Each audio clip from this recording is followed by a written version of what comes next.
Hey, everyone. Welcome to Storytelling Time, the place where every story comes alive. If you love getting lost in thrilling tales, gripping mysteries, and epic adventures, you're in the right spot. I'm your storyteller, and here, we don't just tell stories, we bring them to life. Whether it's fantasy, mystery, horror, or even a bit of comedy, we're all about immersion. So grab a snack, get comfy, and prepare for a journey that'll keep you on the edge of your seat. Trust me, you won't want to miss a single chapter. Don't forget to hit that subscribe button, turn on notifications, and join the Storytelling Time family. Let's dive into the stories that await, starting now.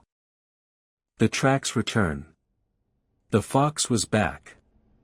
I saw it from my kitchen window, just past dawn, its fur the color of flame against the washed-out snow. It moved like smoke, quiet, purposeful, never looking toward the house, but always aware of it. Of me. I hadn't seen it in years. Not since the spring I stopped sleeping and started walking.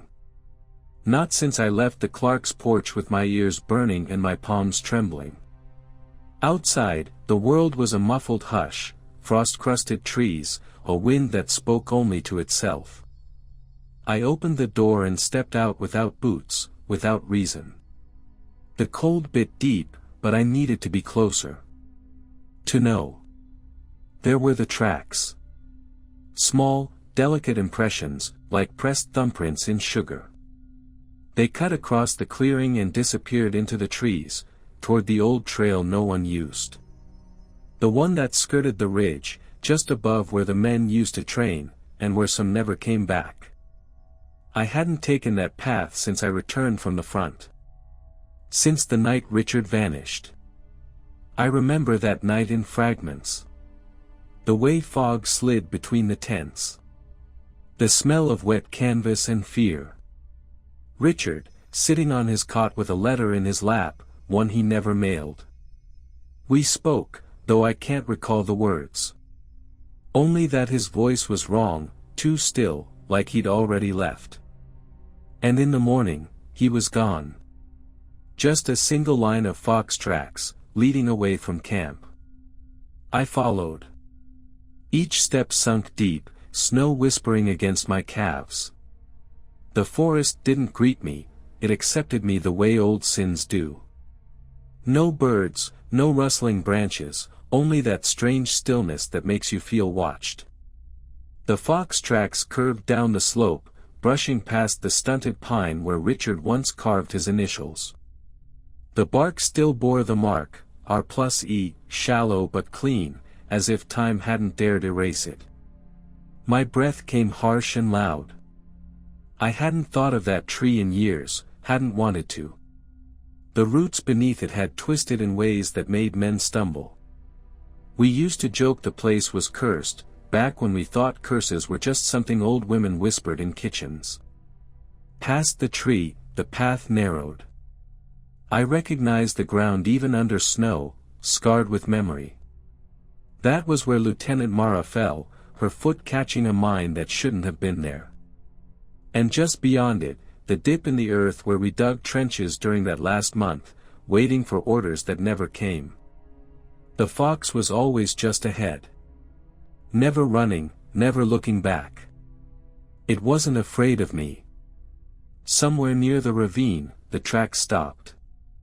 I crouched, breath fogging the air. No sign of the animal. No blood, no fur.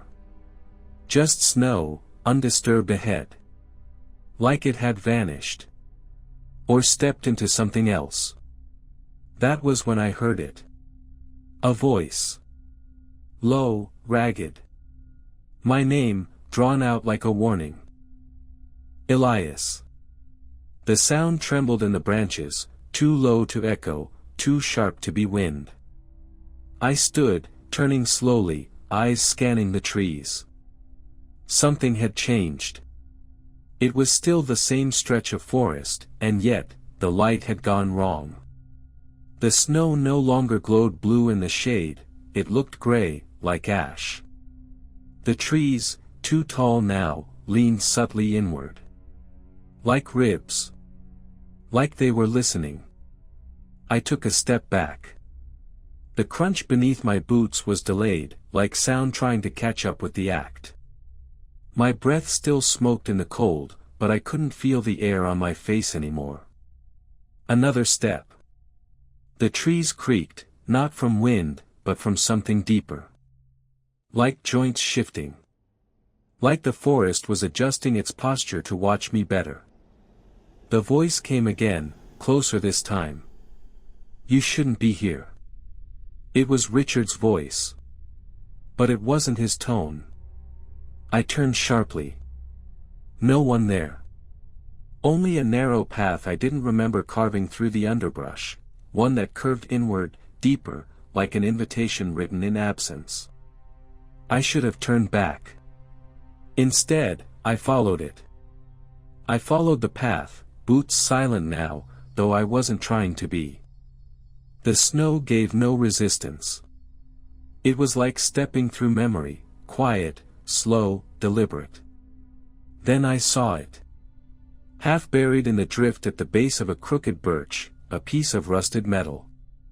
The shape caught my eye first, square, familiar. I crouched and brushed away the snow. A dog tag. Bent, pitted, the letters worn but legible beneath the frost. My stomach twisted. Richard V, Kostenko. A POS. Catholic. 04101922. I hadn't seen that tag since the day he disappeared. I remember how it slipped from his neck in the scramble, how the mud had taken it. We had no time to stop. No time to look back. But here it was. Clean edges under the rust. No soil, just snow.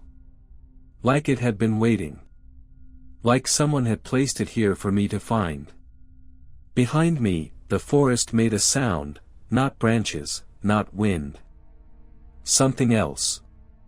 Like a breath held too long. I pocketed the tag.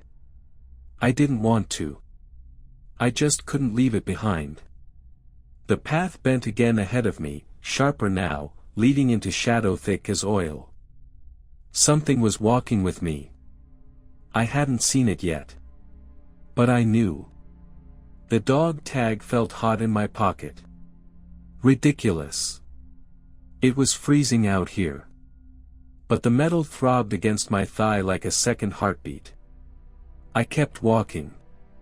The snow changed. Shallower. Lighter. Like it was being brushed aside just ahead of me. Like footsteps I couldn't see were clearing away. I didn't want to look down, but I did. Mine weren't the only prints. Smaller ones. Barefoot. Paced just a little ahead of mine. Leading me forward. The birches leaned in. I hadn't noticed them shift, but they were closer now, their limbs like fingers touching overhead. A cathedral of bone-white bark. I stopped to listen. Wind? No. Breathing. Slow. Shallow. All around me. A sound like someone swallowing just behind my shoulder. I spun. Nothing. The forest stood quiet again, but I could feel it watching. Not with eyes. With memory.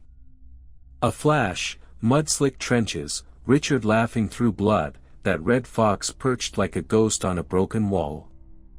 Then gone. I clenched my fists. Kept walking. The path narrowed, the light fading fast.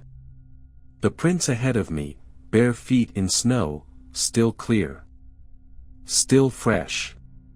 They didn't belong to Richard. I was following something else. There was a break in the trees. A clearing like a breath held too long. I stepped into it, and there it was. The fox. Red as blood in snow.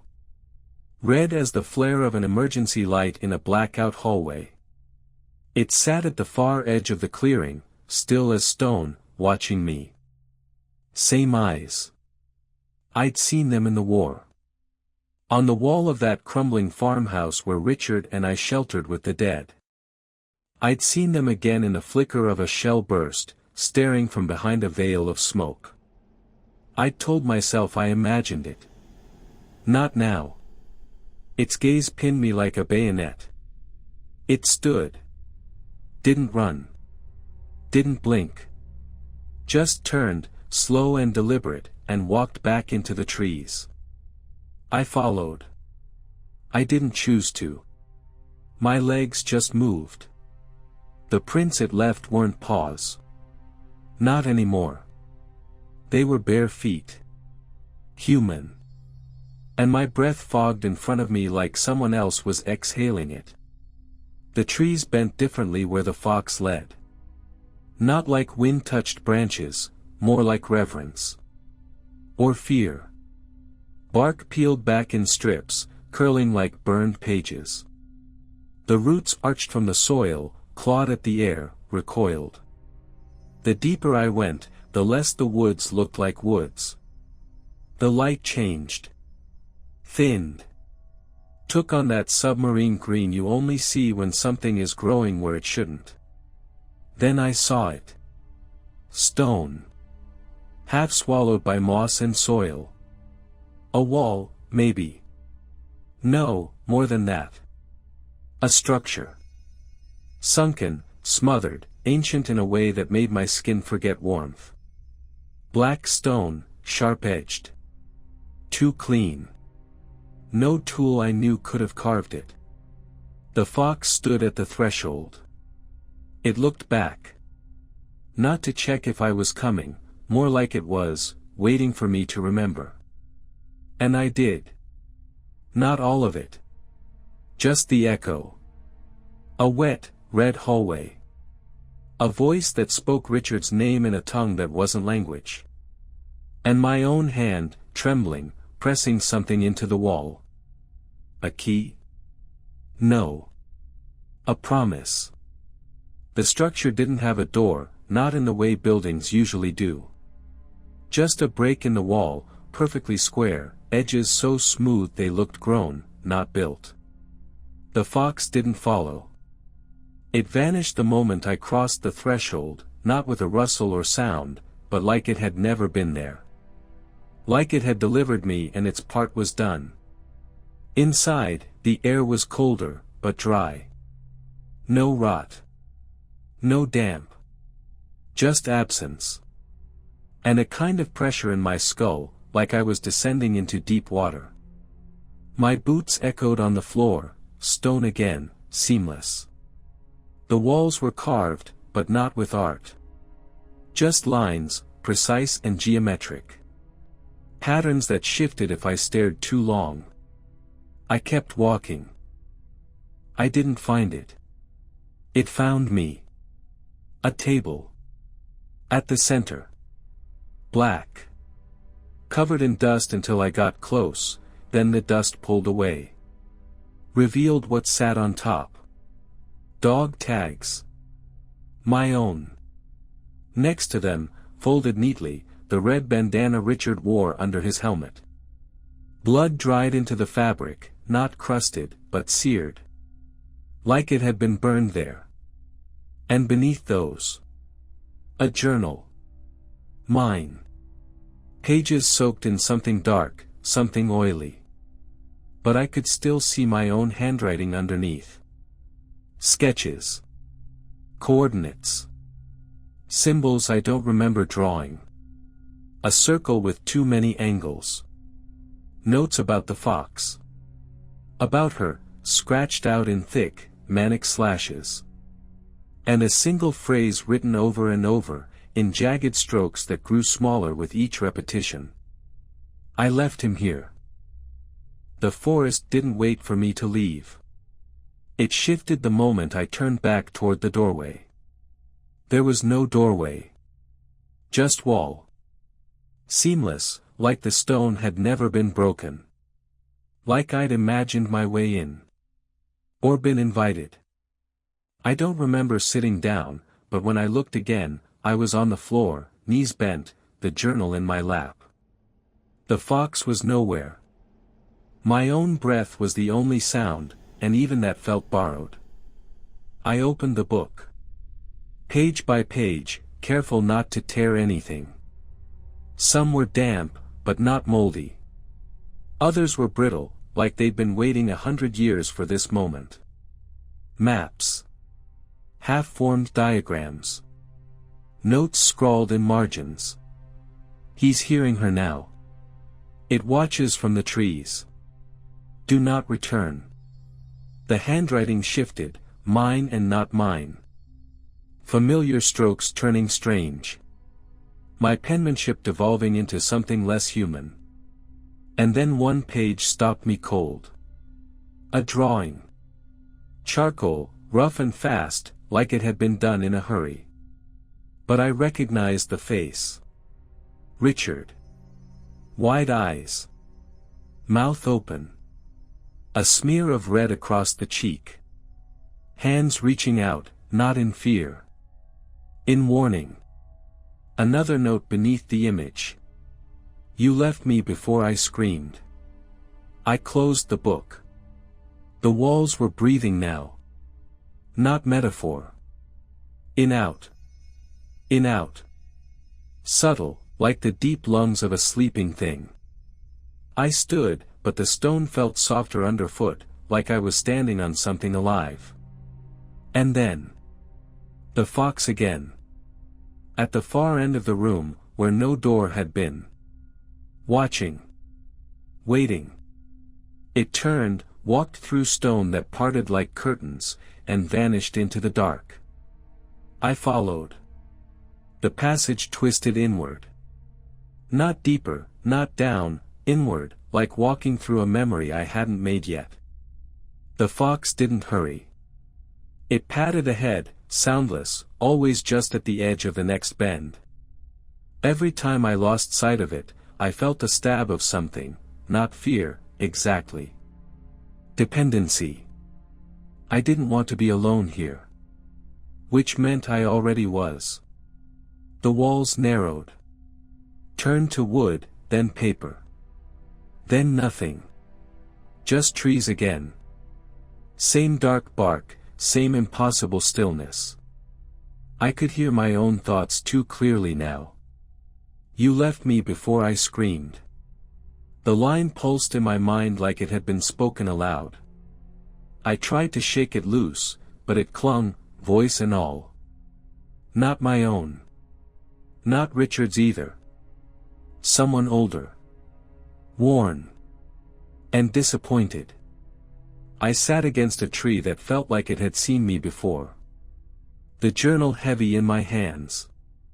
I opened to the page again. Richard's face stared back, but the eyes were different now. Pupils dilated. Not drawn that way, changed. I ran my finger along the lines, but the charcoal didn't smear. It bit back, like cold metal. Why had I drawn him? Why did I remember doing it? I shut the book too fast. Dust puffed out, catching the light like ash. Somewhere, behind me, the trees groaned softly, like they were shifting weight. Or listening. I whispered without meaning to. Richard? No answer. Just the fox again, sitting 10 feet away, facing me now. Its head tilted. Its eyes weren't animal. I don't mean that they were human. I mean they were too old. Too knowing. I didn't follow it this time. I stared. Why now? I asked. Why come back now? It blinked slowly. Then rose, not away from me, but toward me. Each step was a memory. The trench. The silence before shellfire. The red mist that used to be a man. The fox stopped just in front of me, and I remembered something I shouldn't have. Richard, days before he disappeared, said he'd seen the fox too. The fox led me to a clearing I didn't remember, but my body did. My knees went soft as soon as I stepped onto the moss. No birds here. No branches cracking. Only my breath, the churn of a stomach that didn't trust its own silence, and a pressure behind the eyes like I'd been crying for hours without realizing. In the center of the clearing stood something that made no sound at all. A wooden post. Weather-worn. Scarred. A single rusted nail jutting from the top. I knew this place. Not from a map. From the part of my brain that never wanted to speak again. My voice came out ragged.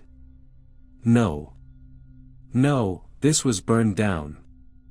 The fox circled the post once, then sat. Watching. And the memory fell on me like rot. The camp. The cellar. The makeshift brig we built when things got bad. When Richard wouldn't sleep. When he kept muttering about the woman in the trees. When he scratched the same word into his boots over and over. Return. I was the one who locked him in. Because he begged me to. Because he was afraid of what he'd do otherwise. Because the forest kept talking to him. I swore I'd come back. But I didn't. Not until now. You didn't leave him, a voice said, not from the trees, not from the fox. You gave him over. I turned, no one. But the air buzzed like after a lie. I stumbled back toward the post, and something sharp crunched underfoot. Metal. I reached down. Dog tags. His. Still warm.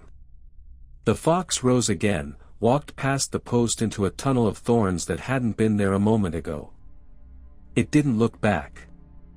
I should have left. I should have buried the tags. But I followed. The air behind me closed like a door. The thorns didn't cut, they recognized. Brushed my jacket like fingers that used to belong to men.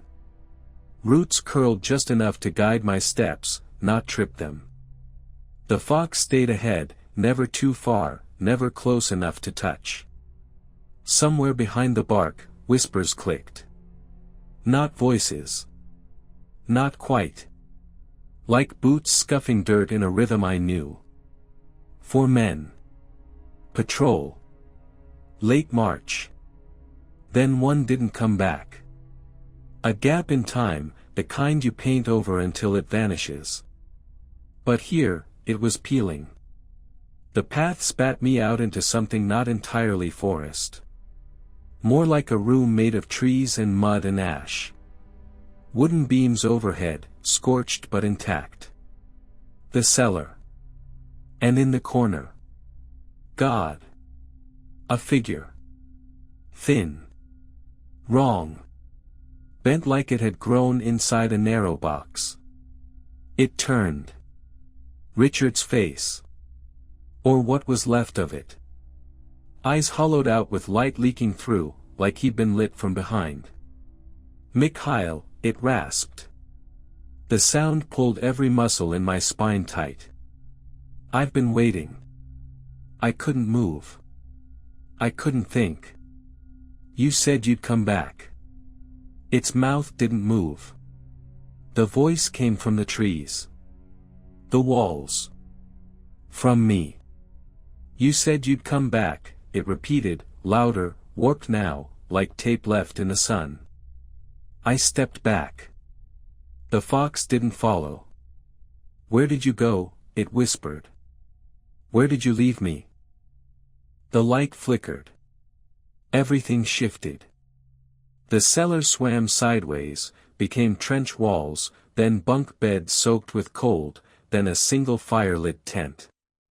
I blinked, and the fox was in front of me again. It opened its mouth. Not to bark. Not to growl. To speak. You left something behind, it said. Then it turned, tail brushing my leg like a match about to strike. The fox pressed forward, tail high, paused silent over the roots and rot that I followed, the cellar behind me evaporating into mist and bark and flicker, and then, no forest and no trees. Just snow. Crushed under boots that weren't mine. The world had turned again. I was in uniform. The old one. Buttons dulled with grime. Gun slung across my back, fingers numb but functional, and Richard, right there, ahead of me. Alive. "Move it, Alexei," he called, grinning like none of this was ever going to end. "You'll freeze your balls off if you lag behind again." I couldn't speak, not yet, because this wasn't memory, it was now, smelled like gun oil and wet canvas. Sounded like breath clouds and the hum of engines far off, and I was in it. I jogged to catch up. "You remember this?" Richard said without looking back. I stopped. He turned. Still smiling. But now, there was a twitch in his cheek, a flicker in the eye, like a loop skipping. "You remember what you did here?" I looked around. The trees were wrong. Arranged like soldiers at attention, too evenly spaced, and the trench lines, they stretched on and on into the white, past what should have been the edge. "No," I said, my voice cracking in a throat that wasn't mine. Richard took a step closer. "You will." He pointed. The snow peeled back like it didn't belong there at all. And underneath, a trapdoor. Rusty. Wooden. Familiar. "You locked it behind me." Now his face was different. Blurred. Half shadow, do you remember? My knees went weak. The fox was behind me now. Watching. "I didn't," I started. "You did." Richard's voice was a swarm. Of static. Of wind and gunshots and something else, the sound of dirt being shoveled. "I couldn't get to you," I said. "They told me." "They told you to forget." He was right up in my face now. "But you never did." "Not really." The snow around us turned dark, not red, not black, somewhere between, like ash and blood had decided to share the same skin. I waited in that dark for a very long time, Alexei. The fox moved forward. "You can't run," it said softly. "You never left." The path narrowed, and he followed it without choice, not walking so much as being drawn. The trees pressed in, bark slick with something darker than sap. It was not night, not quite, but whatever hung in the air dimmed everything to a bruised, pearlescent gray. No birds sang. No wind touched his skin. Even the fox had gone quiet, but he could feel it just ahead, tail flicking behind the fog like punctuation. The trees ended in a clearing ringed with crooked stones, each carved with a name he didn't recognize but somehow felt he should. The orchard rose from the center, if you could call it that. Not fruit trees. Not trees at all, really. They were shapes that reached, glistening limbs with paper-thin petals made of skin. Pale blossoms blinked open and shut with tiny eyes. Each breath of his stirred a ripple of tremors through them, as if the whole grove was alive and listening. He heard whispering. His name, yes, but also Richard's. And his mother's. And someone he hadn't thought about since childhood. Names spoken not aloud but inside him, surfacing like old fish from the lake of memory. He turned, but the thorn path was gone. Instead, a figure.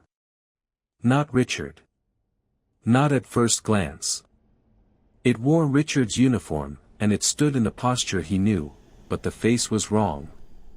The eyes too deep, like holes burned through paper.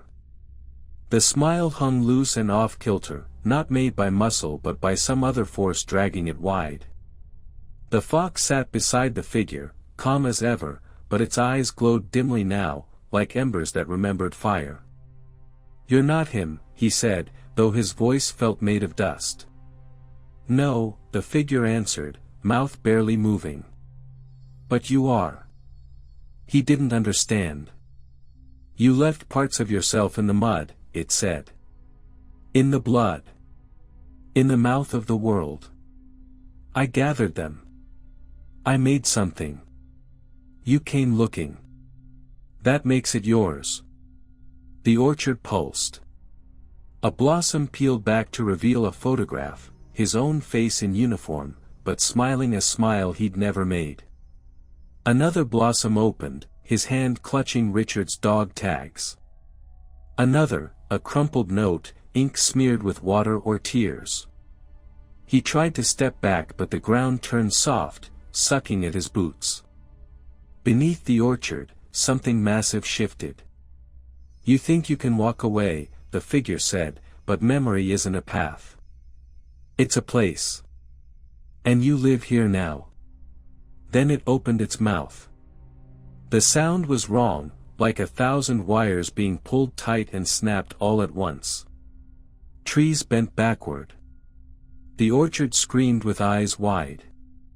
He fell, or sank, or was taken, and for a moment, all he could see was the red of the fox's tail, flicking once, before everything went blank.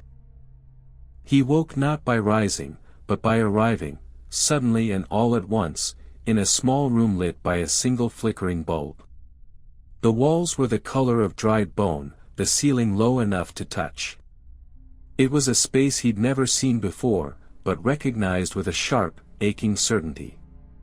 There was a bed with a green wool blanket folded with military precision. A desk, its surface gouged by time and names. A radio, its dial spinning despite being unplugged. A pair of boots at the foot of the bed. His boots. Mud still on the soles. Blood in the laces. He stood. Or thought he did.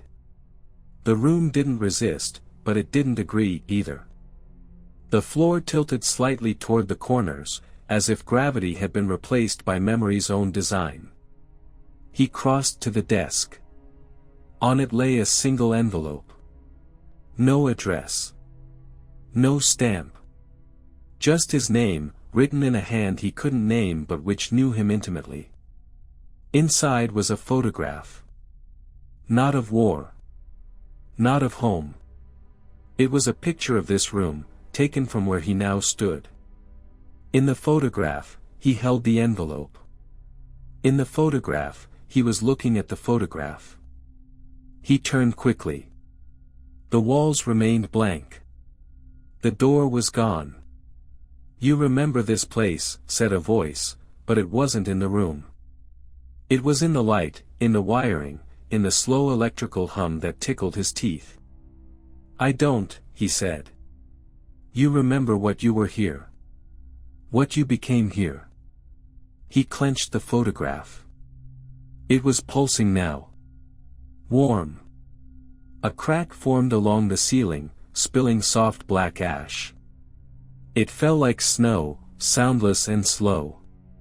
As it touched the floor, the room darkened, not dimmed, but deepened. The air thickened with something like smoke and not smoke, like forgotten breath. And then, the sound of the radio changed. A voice, buried in static. Richard. Saying his name. "You left me. You promised. You ran." He staggered back, heart hammering, but the bed was no longer a bed. It had become a trench. The walls were mud. The flickering bulb had become an overcast sky. The ash became artillery smoke. The room had become the war. And across from him, in the trench, stood Richard. Wounded. Smiling. And not alone. Behind Richard, the red fox sat, watching him with its eternal, quiet knowing. As if it had led him not just through the forest, not just through time, but back into the wound that never healed. "You came back," Richard whispered. "I don't know where I am," he said. Richard stepped forward. You do. You buried me here. He opened his mouth to speak, but no sound came. Not silence. Static. Like a broken transmission. Richard watched him with those eyes that were not Richard's anymore, not really. Eyes too still, too aware. Behind him, the fox blinked slowly, its gaze pinning him in place like a needle through paper. The trench was gone. They stood in a long corridor of doors, endlessly repeating. Some were rusted metal. Others polished wood. One was made of smoke, and pulsed faintly with breath. Overhead, a ceiling fan turned, though there was no ceiling, only sky, bruised purple and swollen with stars that shifted when you weren't looking. You've been catalogued, said Richard, or whatever wore his name. Catalogued? There's a room for every version of you. Every fracture. Every lie. Every time you looked away and called it survival. He turned.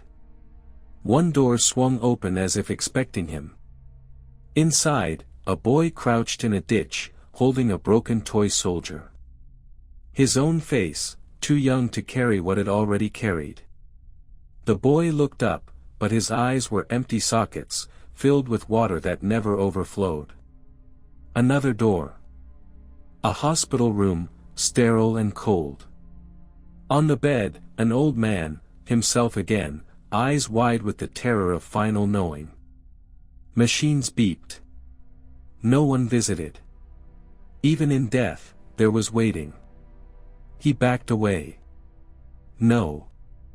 But now the corridor was curving, spiraling, subtly, like a shell or a drain. Doors gave way to mirrors. Mirrors gave way to open mouths, whispering in languages that tasted like metal and rain. You are not one thing, said the fox now, standing where Richard had stood.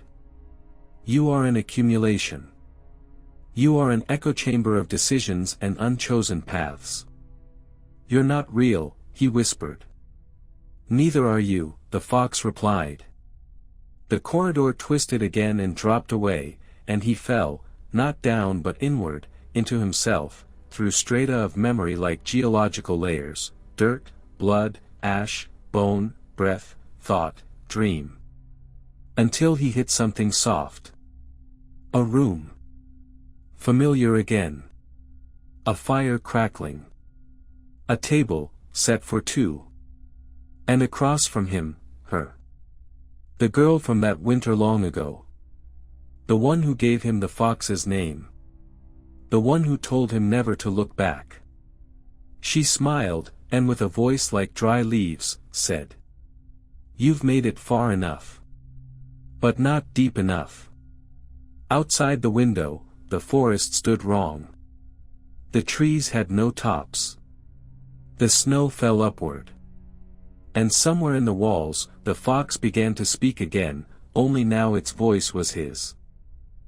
He woke up on the floor of the room that should not have been. The fire had gone cold.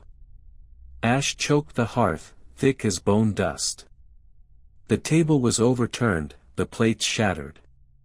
But there was no sign of the girl. Only the fox, sitting in the chair across from him, too tall now, its limbs wrong, its mouth too wide. You remember it now, it said, not as a question, but a verdict. He pressed his hands to his face. They came away red. No, he said. It didn't happen like that. But the room disagreed. The walls bled. The air was wet with the sound of sobbing, his voice, or someone else's. The house began to sway like it was afloat on dark water. You buried it so well, the fox said, licking a paw. Built a whole life around it. A war, a friendship, a fox. Even love, once. But underneath, always the same rot. Stop. The door, said the fox, is open now. He turned. It was wide open. Beyond it, not forest, but the field. That field. Midsummer light. The smell of gunpowder. Crows circling. And there, at the far end of the field, stood the structure they had unearthed. Ancient. Geometric. Unclean. Singing to itself in a frequency that made his teeth ache. A scream echoed across the field, not human. Then another. Then. Richard. Alive, but wrong. Eyes wild, body trembling, standing at the threshold of the thing they never should have opened. You left me, Richard said. I tried to. You ran. I stayed. I listened. He stepped back. The fox at his side now, whispering. This is the real war, soldier. The one you never faced. The sky split. The field cracked open like dry skin. And beneath it, asterisk. Fire. And something beneath the fire. Not hell. Not heaven. Something older. It reached up with hands made of memory and bone. And it said his name. Not the one he wore. The first one. The true one. The name he gave away, the day he made the choice to forget. He wasn't standing anymore. He was falling. Not down, not through space, but inward. Through layers of himself, skin peeling back like old wallpaper to reveal forgotten walls. Each layer whispered a different version of him, soldier, brother, coward, liar. Names he wore like uniforms. Names he had bled in. Through it all, the structure loomed. Not as a thing he could touch, but as a rule he had broken. A language he had spoken once, before he had a tongue. Before he was born. In the silence that followed the rupture, he felt the shape of it, not death, but unraveling. The forest gone. The war a foggy echo. His hands, when he looked at them, flickered between calloused and clean, young and ruined, covered in mud, then blood, then ink. Writing something. A contract? What did I agree to? He whispered. The fox sat before him. But now it wore a face, his own. Not mirrored, but wrong. Hollow-eyed. Familiar. You agreed to forget. And forgetting is a kind of feeding. Feeding what? The fox grinned. The thing beneath. The one who eats story. Memory. Guilt. It's starving now, and you're the last course. Something pulled at his ribs, not pain, but recall.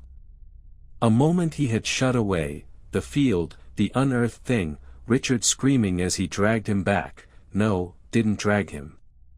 Left him. Ran. Because he had seen what the object did to men. What it made them become.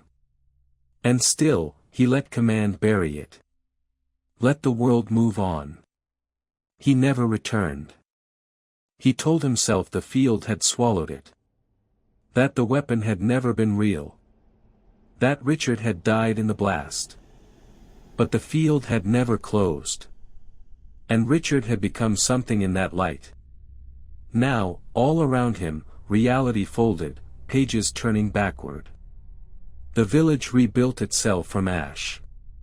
But wrong. The people wore no faces. They greeted him in silence. And every home had a door that opened into the structure again. No more running, the fox said. And when he turned to answer, he saw Richard. But not the man. Not the friend. Something wearing him like memory. Come back, it said, extending a hand made of smoke. Tell the story right this time. He took Richard's hand. Not because he trusted it, but because there was nowhere else left to go. The touch was cold. Not temperature cold, but emotionally evacuated, like shaking hands with a funeral. And as their palms met, the world buckled, inverted, spun inward like a collapsing pupil. He didn't fall this time. He was turned. Now he stood inside a space that wasn't space, a place made of narrative. A hallway of floating moments, each suspended like glass orbs around him, humming with potential. He reached toward one. It was his first patrol. The frost, the unease, the first body. But when he touched it, the memory rewrote itself. He was the body, staring up at himself. The snow in his mouth. Another orb, the day Richard bled in the tent, delirious. But here, Richard was speaking clearly, saying things he never could have known. Coordinates. Names. Questions like claws. Each orb, a scene, but each scene sickened. "What is this?" he asked. The fox appeared, but now it was a book. Pages flapping in an invisible wind, speaking with no mouth. "This is what you are now. A narrative object. A recursive guilt. You entered the structure, and so became part of its architecture." "I'm not a story," he said. "That's what all characters think." The book fox laughed, and the pages bled. Ink became blood. Blood became words. He tried to tear one from the wall, a memory of his sister, safe, laughing by the river, but the moment cracked and she screamed in a voice that wasn't hers. "You left her too," said Richard, not Richard, his mouth now a mirror, showing the soldier's own face, twisted with shame. Behind him, the hallway flexed. Doors began to open, but they didn't lead anywhere. One showed a memory that hadn't happened yet, himself in a hospital, eyes wide, muttering about foxes and ghosts, strapped to a bed. Another showed him writing this very moment, pen in hand, the words appearing as he thought them. Watching himself watch himself. He stepped back. No. No more loops. "But that's all you are now," said the not Richard. "A loop looking for a center. You can't leave the structure because you built it. When you buried that object, you didn't hide a weapon, you started a book. A living one. Bound in war and forgetting. And what does it want?" The answer came not in words, but in sensation. It wants to be finished. He looked down at his hands. They were becoming pen nibs. He ran, not with feet, but with syntax. Every step was a clause, a breath, a rephrasing of reality. The corridor around him elongated with metaphor, turned corners shaped like questions he never asked. He burst through a door shaped like the word why and stumbled into a field made of unfinished sentences. Above him, the sky was parchment. A storm brewed, not of clouds, but edits, violent red slashes cutting across constellations. Each bolt struck the ground and spawned scenes, men screaming, dogs gnawing at bones, mothers covering the eyes of children who had none. He screamed, but it came out as quotation marks. "Who's writing this?" he gasped, trying to grab the air.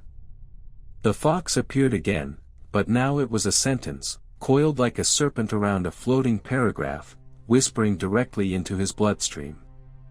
"There is no author. There is only consequence." "Then let me out," he shouted. "I never agreed to be this." The paragraph twisted. The serpent uncoiled, slithered into the grass, became a line break. "You did," the grass said. "The moment you tried to remember him. The moment you followed the fox. You cracked open the narrative." He felt it, then, his memories weren't just breaking. They were publishing themselves. Events he hadn't lived were submitting for inclusion. His heartbeat turned into a drumline of ellipses. His spine was now an index. He was standing on a hill made of footnotes. At the top, a figure sat, Richard again, or something that looked like him, typing into a machine made of bone. "What are you doing?" he asked. The figure didn't look up. "Writing the part where you ask what I'm doing." The soldier lunged forward, grabbed the machine, and saw his own thoughts scrolling across the screen. He screamed, tried to pull away, but his body was no longer his own. It was structure. Rhythm. Metaphor. His mouth opened and spat metaphysical debris, an alphabet of war memories, burned hands, broken foxes, and half-told lies. "You're not real," he whispered to himself. "You're not real." But the words hung in the air, glowing. They italicized themselves. And then came the final horror. He saw a page. On it, the title, Chapter 11, Ink Logic. And below it, his final thought. "I did not survive the war. I just turned it into prose." It begins not with a word, but with the absence of one. No title. No location. Just the blank. The soldier, if that's still what he is, awakens in silence. The grass around him is gray static, the air hums with a waiting hush. The fox is gone. The figure on the hill is gone. Even the sky has forgotten itself. There is no color here, only suggestion. He touches his chest. There's no heartbeat, only the throb of narrative tension. He isn't breathing, he's pausing, waiting for the next line to come. But it doesn't. He walks. The world folds in on itself with each step, like the margins closing. Trees collapse into paper. Paths turn into slashes and underscores. The horizon becomes the edge of a page. And just before he falls off it, he sees it. A mirror. Not reflective, projective. It shows not his face, but every possibility he never lived. Richard laughing under moonlight. The war ending before it began. A fox sleeping beside a fireplace in a house that never burned. Himself, whole. Silent. Forgotten. He reaches toward the glass. It shatters into letters. Every shard a piece of dialogue, a memory, a scream. And from the ruin steps the fox, now something larger, older, unreadable. Its eyes are not eyes. They are parentheses. Invitation. Closure. This is where the book ends, it says, but not aloud. The words appear behind his eyes. "Do I get to go back?" the soldier asks. The fox tilts its head. There is no back. Only before the sentence began. He nods, or maybe just imagines the nod. He's not sure if his body is still part of the prose. He kneels, then lies down on the empty page. The world slows. The ink dries. And just before everything goes white, he hears it, not a fox, not a war, not a friend's voice, but a pen scratching across paper. Writing the end. Not with triumph. Not with peace. But with quiet.